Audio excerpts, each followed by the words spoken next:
Good Sunday morning and welcome to Inside Tennessee. I'm John Becker, and the first major name formally in the race to become the next governor of Tennessee is Republican Congressman John Rose.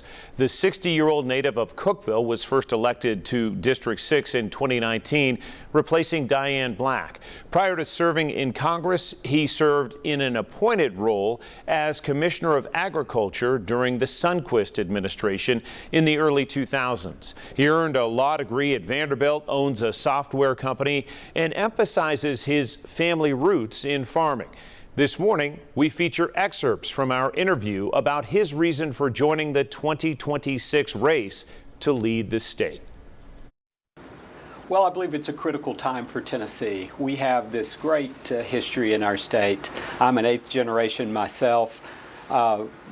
Consider myself to be a conservative outsider, running at a time when I think we're at a critical juncture for Tennessee. We have low taxes, low regulation, a great business environment, a great social environment. People are coming to our state, but our state is growing quickly, and I think we're at risk of losing the essence of what makes Tennessee special to all of us who grew up here and for those coming if we don't manage that growth carefully and be very proactive in deciding how we want Tennessee to go forward from here. We'll ask you more specifics, but what are the specific threats that you see are on the horizon for the state? Well, I think whenever you have growth, lots of people coming in, growth in business activity, you see stress and strain on the services that people expect from their government. So our education system, which I would put at the top of the list, our infrastructure, our roads and bridges, wastewater and public water, municipal water systems, solid waste disposal. These are all the things that we kind of depend on for the state to run efficiently. We have an access to health care problem in our state, particularly in rural counties across the state. We have an energy problem that is something that we haven't had to necessarily think about in the past, but increasingly we see the state forced to make decisions about which businesses we welcome and which we don't, based on whether we think we'll have the power to power those businesses going forward. And then finally, we need to continue to be very concerned about economic development, but I think we want to be in a position where we can be more selective, more choosy, if you will, about the businesses that we bring to Tennessee to be sure that they embrace the values that make Tennessee special. Let's talk specifics since you brought them up and start with education. That is something we saw a debate on in the legislature in terms of school choice recently. You're a supporter of school choice. I think we want Tennessee parents to have choices when it comes to their children's education. I'm the father of a 7-year-old who's in the first grade in Smith County Public Schools. I want to make sure that he has the right opportunities for education so that he can be prepared for those jobs for the future. We've got a younger son who will soon be in the education system in our county. And so we need to be sure for our children and for all of Tennessee's children and grandchildren that are out there that they're going to get the right kind of education. We can't do that, though, if we don't get public education right. And so one of the commitments I'm going to make to the people of Tennessee is that we want a Tennessee classroom teacher to be leading education in Tennessee, someone who's had the chalk in their hand, the marker in their hand, and has been on the front lines in the classroom in Tennessee to be a leader of education in Tennessee.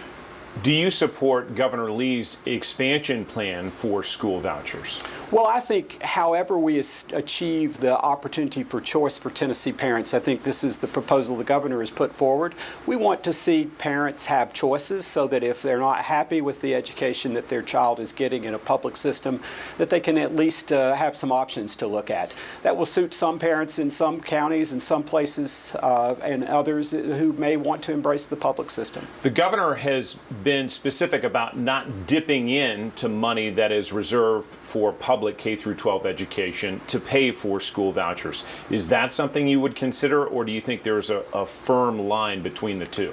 Well, I don't think that every answer for education is about the money we spend, but I do think we need to be sure always that we're supporting our public education system with the right financial resources to achieve success. As with anything, a lot of the success is determined by the willingness of parents to engage in their children's education and be supportive of what's happening in the classroom. I think any classroom teacher will tell you that. But we need to make sure that our public schools have the resources that they need in order to be successful. You also brought up transportation and infrastructure. Tennessee is a state that is a pay-as-you-go state.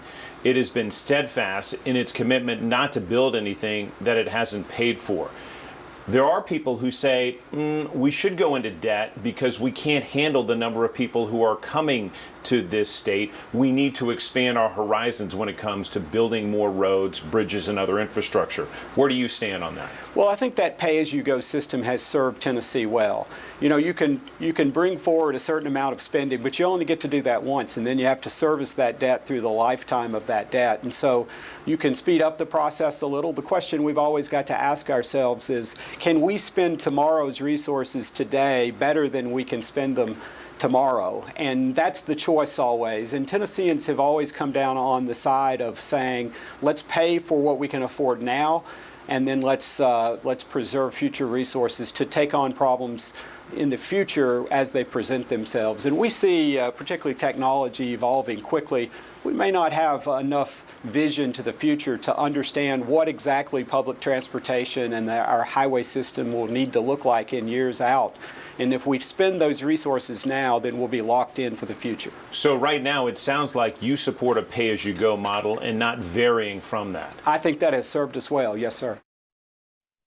And we are back on this Sunday morning with more policy questions and what the congressman who wants to be governor says about a potential face-off with fellow Tennessee Republican Senator Marsha Blackburn.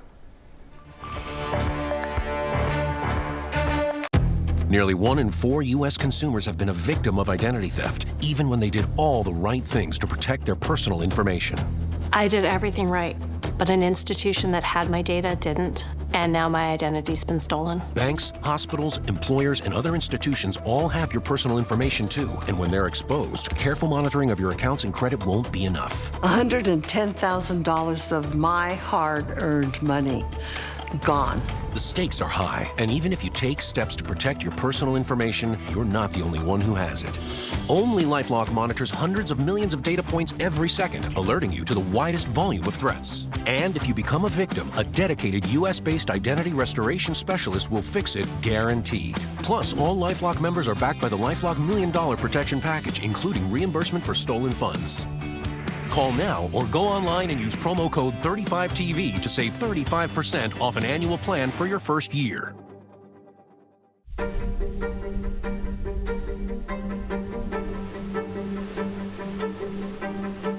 We had no way to wrap our minds around the fact that this was going to be a 1,000-year event. As life returns to normal, people exercising along the waterfront just across the street, piles and piles of debris. Welcome back to this edition of Inside Tennessee. Representative John Rose of Tennessee wants to be the next governor of the state, and late last week he announced his bid for that job. Governor Bill Lee is term limited and will leave office in 2026. And now more of our one-on-one interview with Representative Rose about why he wants the job. Let's talk about agriculture. That's another major industry in our state and something that you are well versed in, your background in growing up in agriculture.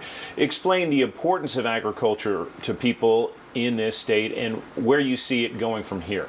Well, agriculture is, it surprises some people to know this, but it's still the most important industry in our state. More people, more economic activity that is coming from the farm, from our agricultural industry than any other. And so we need to make sure that farmers can thrive. They're at the root of that agricultural enterprise in Tennessee. We need to make sure that our farmers have the resources and support they need to continue to be successful. And from a state perspective, I think we've seen historically that the Tennessee Department of Agriculture can have an important role in fostering best practices among our farmers, making sure that they're adopting the technologies that will make them most productive and most profitable going forward. And so Tennessee has a role in that. We also have a role in protecting the precious resource of our farmland in Tennessee, which increasingly we see being chewed up at a really unsustainable rate by development across the state. So there's some interesting challenges there, some that we need to preserve. And again, I think this is an issue where we need to preserve what makes Tennessee strong, what makes this a state that people want to move to. In a political question, you've been very supportive of the Trump administration and its policies. Do you think the new tariff policies are harming Tennessee farmers? I don't think so. I think there may be some short-term pain, but as a conservative outsider who's been a steadfast supporter of President Trump, what I think he has recognized is that for our agriculture to be successful in Tennessee, we've got to open markets around the world. We've got to make sure those markets accept our products on a fair and balanced basis, the kind of reciprocal trade that the president speaks of. I was trained as an agricultural economist as a youngster when in both graduate and undergraduate school, and one of the things that I learned there is that for so many years, other countries have protected their agricultural markets from the United States. It's one of the reasons why in the last 4 years we've seen the U.S. become a net importer of agricultural products, something that has never happened in my lifetime. And it happened because the previous president did not focus on opening markets for American farmers. And so while I think there could be a little bit of short-term pain with respect to the tariffs, ultimately I think it's like so many things, you've kind of got to take the pain in order to open the markets and create access for our farmers to export the products that we produce here in the United States. It'll be good for American farmers. It'll be good for American workers because those agricultural exports create jobs for Americans.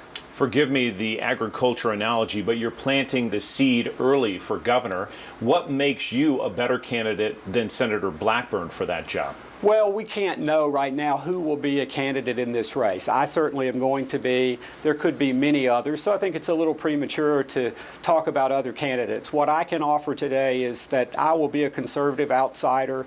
I have the experience as a private business owner, a small business owner, and as a farmer, having built businesses from the ground up, having signed the front side of a paycheck, having had the vision for how to organize an organization to be successful. And I think these are the skills that Tennesseans look for when they pick a governor. And so I will offer myself and try to make the case to the people of Tennessee that I can do a good job, that I can do right by them, that the best days of Tennessee are ahead of us, not behind us. And that's the vision and the message that I'll be trying to communicate to Tennessee's voters. How would you grade the performance of Governor Bill Lee most recently? So Governor Lee is a good man, and I think Tennessee has prospered under his leadership. I don't think there's any denying that. You know, we have low taxes, low regulation, low debt as a state, and businesses are flocking to our state. And so I think that those objective outside assessments, I think, speak well of how Tennessee has been run. One other policy question I want to get to is energy, and you talked about the importance of that. How critical do you think Oak Ridge and specifically TVA and nuclear energy will be to the future of this state? Well, I think you've pointed to three very incredibly valuable assets that Tennessee has. First, let's talk about TVA. We have been blessed to have the Tennessee Valley Authority supplying energy to our state, and they've done so remarkably well for most of 100 years. We've got to make sure that continues, though. We can't take that for granted, and we can't continue to be passive in that. So we need to be active in promoting the health and success of TVA. The nuclear complex that you mentioned has been very important to Tennessee, obviously the birthplace of nuclear energy right in Oak Ridge, and so we need to continue to be leaders in that space. TVA has done an excellent job. Today, the Tennessee Valley, receives more of its power from nuclear-generated electricity than any other place in the country. So we have a good head start to build on. Oak Ridge, with lots of people participating, certainly the National Lab and our governor taking a leadership role, the University of Tennessee being highly involved, we see a resurgence of nuclear energy and development in the Oak Ridge area that I think bodes well for our future. And certainly most Tennesseans are aware that the first in the nation small modular reactor is likely to be built on the Clinch River site in Oak Ridge, and I think that's good for Tennessee. It's good for the TVA, and it helps to assure that we're going to have the energy that we need to power the businesses of tomorrow. Lastly, before we hear from your bride, when Tennesseans hear John Rose for governor, what do you want to have run through their minds? Well, I think I would want them to think about the fact that I'm an 8th generation Tennessean, that my forebears came here in 1790, carved out a new way of life in Tennessee, and that I'm the recipient, if you will, the inheritor of that 2+ century set of knowledge about what makes Tennessee special. And so it's personal to me and to my family. And while I celebrate our history, I think our history can point to great days ahead, and that the best days of Tennessee are ahead, because we're going to embrace the values that made Tennessee successful and continue to work to improve the state of our environment and our state for the generations yet to come. And we will be back with perspective on John Rose from someone who knows him best, his wife. Stay with us. Do the research on replacement windows and doors, and you'll choose American Home Design. Just the price alone was worth walking into American Home Design. Styles to match any home. Security features you won't find on Bargain Windows. American Home Design was the right call for us. They did great work. Bruiser's very excited about our anniversary sale. Right now, save up to $1,500. Plus no payments and no interest for 12 months. Okay, Bruiser, we told them. American Home Design. In a world first, we get a whale's eye view and witness an epic 6-mile journey. All in the Caribbean. The Americas, new tonight on NBC and Peacock. He's in the middle of the trial of his life, and he's losing. You smug son of a... So what are you gonna do? Swing for the fences. For the record, this is the fun. Suits LA, new tonight on NBC and Peacock. There's a reason the Karate Master was the #1 salesman in the lumber department.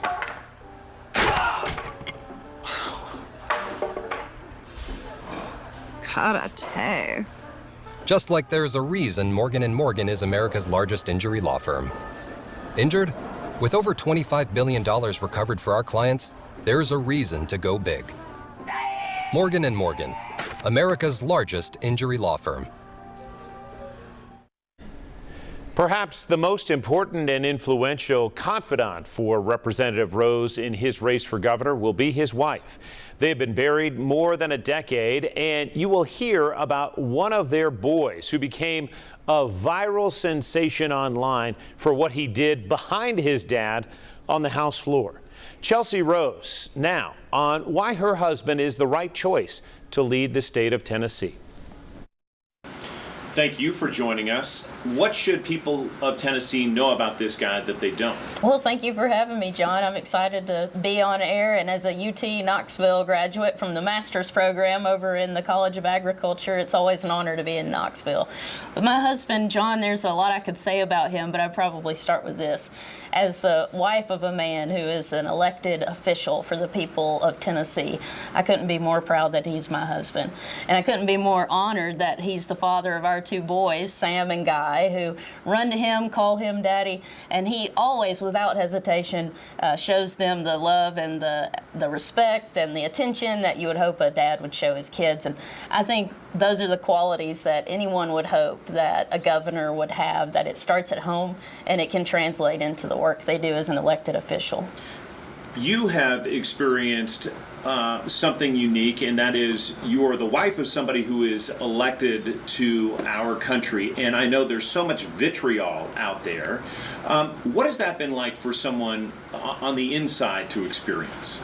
Well, I have to admit there were days when I would be, frankly, afraid for his safety. Never my own or my children, but at times there were dangerous situations that he found himself in. But ultimately it's service to our country, and there's no greater honor than that. And the service that he does and that we do as a family, we know pales into comparison of that service that people in our armed forces, for instance, give to their nation and to their states.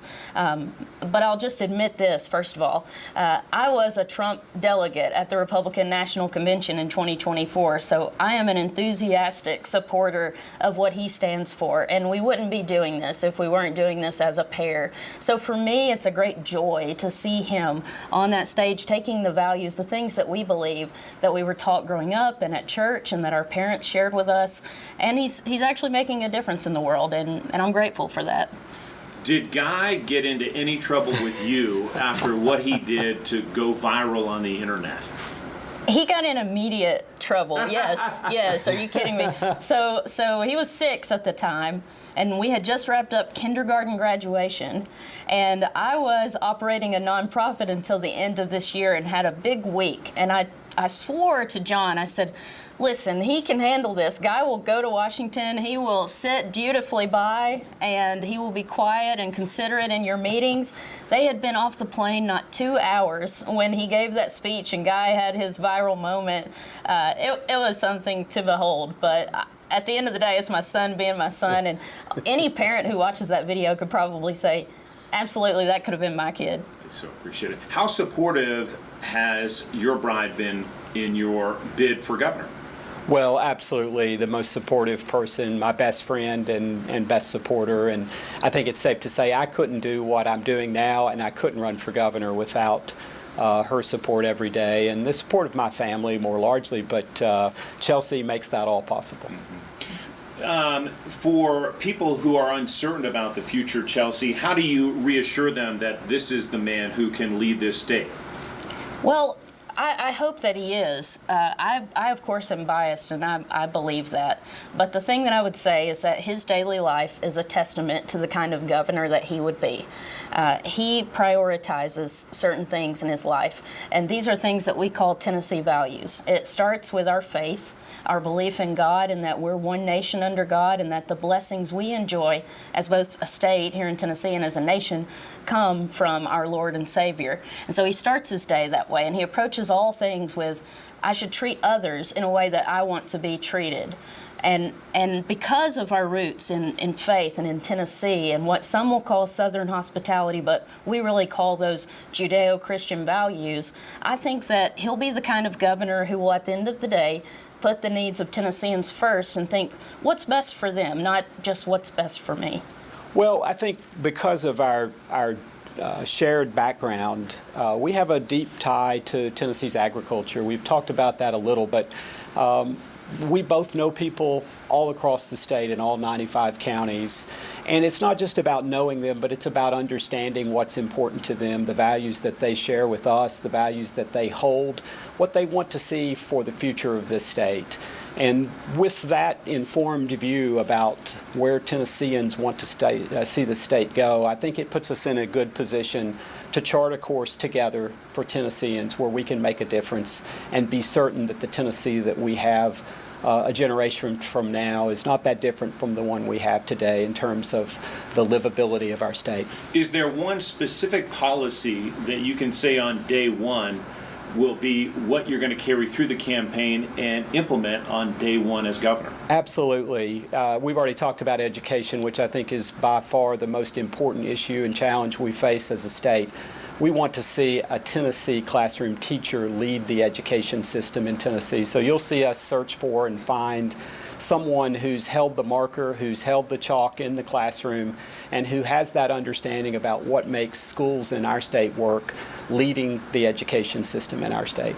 Well, I appreciate both of you sitting down with us. Thanks so much for doing so, and best of luck. Thank you. Yeah. It's a privilege. Absolutely. Yeah. And when we come back, some final thoughts on Representative Rose and the race for governor of Tennessee from my colleague, veteran journalist John North. Nearly 1 in 4 U.S. consumers have been a victim of identity theft, even when they did all the right things to protect their personal information. I did everything right, but an institution that had my data didn't, and now my identity's been stolen. Banks, hospitals, employers, and other institutions all have your personal information too, and when they're exposed, careful monitoring of your accounts and credit won't be enough. $110,000 of my hard-earned money gone. The stakes are high, and even if you take steps to protect your personal information, you're not the only one who has it. Only LifeLock monitors hundreds of millions of data points every second, alerting you to the widest volume of threats. And if you become a victim, a dedicated U.S.-based identity restoration specialist will fix it, guaranteed. Plus, all LifeLock members are backed by the LifeLock $1 Million Protection Package, including reimbursement for stolen funds. Call now or go online and use promo code 35TV to save 35% off an annual plan for your first year. Back on this Sunday morning with my colleague John North. John, we appreciate you giving us a little perspective on the race for governor. 2026 may seem like a long way away. It's really not in terms of politics. Not at all. It's sort of like the anticipation of spring in East Tennessee. You know things are a little bit early. We all sort of want to jump the gun. Here we are. John Rose is first out of the gate formally. Let's talk about who else might jump in. We've heard a lot about one particular senator. Marsha Blackburn. She said as recently as about 2 months ago on Fox News, I'm giving it strong consideration. She said that again recently. You know, she would be the big sort of politician on the block. That will be interesting to see if she sticks with it. I don't know why you wouldn't say it unless you're really serious. We saw even an endorsement, if you will, by Knox County Mayor Glenn Jacobs, who many thought would run for the job. Right. And you all will remember that last summer we saw ads that Marsha Blackburn put on, and who popped up but Glenn Jacobs, which was very interesting. And we remarked in the newsroom, well, that's quite interesting. I wonder what that ramifications of that will be for governor. But if she's going to run for governor, he won't run for governor. He has said he'll support her. Leaves the question mark of what happens to him. Any other names that people should watch for? For a while, we heard about Speaker Cameron Sexton as a potential candidate. And I think we should continue to pay attention about Cameron Sexton. As our good friend and colleague Susan Richardson Williams often reminds us, he's got one of the best and most powerful jobs in the state of Tennessee already, leading the House. Why would he want to be governor? We'll see. I would imagine at some point he may want to sort of stretch, kind of go all the way across the state in terms of political influence. We'll see. I wouldn't not pay attention to him. There are some others. There are a couple folks in private business. Joe Baker, his name continues to pop up. That might be a high mountain for him to climb. And then the gentleman who is a CEO of the prison outfits, Core Civic. He'd be another one. On the Democrat side, it could be literally anyone. Well, you know, we were talking off camera. What's funny about those people who run for governor in the state of Tennessee is it's a really long list. You've seen that ballot, but getting to be a viable candidate is another question. Who could it be for Democrat? Well, I mean, you might think about who's big at the box office, who has big name appeal. In terms of politics, we don't have a whole lot of that. Certainly not in a legislature that is absolutely controlled by Republicans right now. John, we only have about a minute left, but it will take, likely, no matter who runs, millions of dollars to win. It's fun to, when we were talking about doing this story, it was fun to go back and look. You all may remember 2018, 50-some million dollars got spent in that race for governor. A lot of it, maybe more than 50 easy, but a lot of it got spent in that GOP primary. We had 5 Republican candidates at one time. It does take a lot of money. By the way, who can raise a lot of money very quickly? Marsha Blackburn can.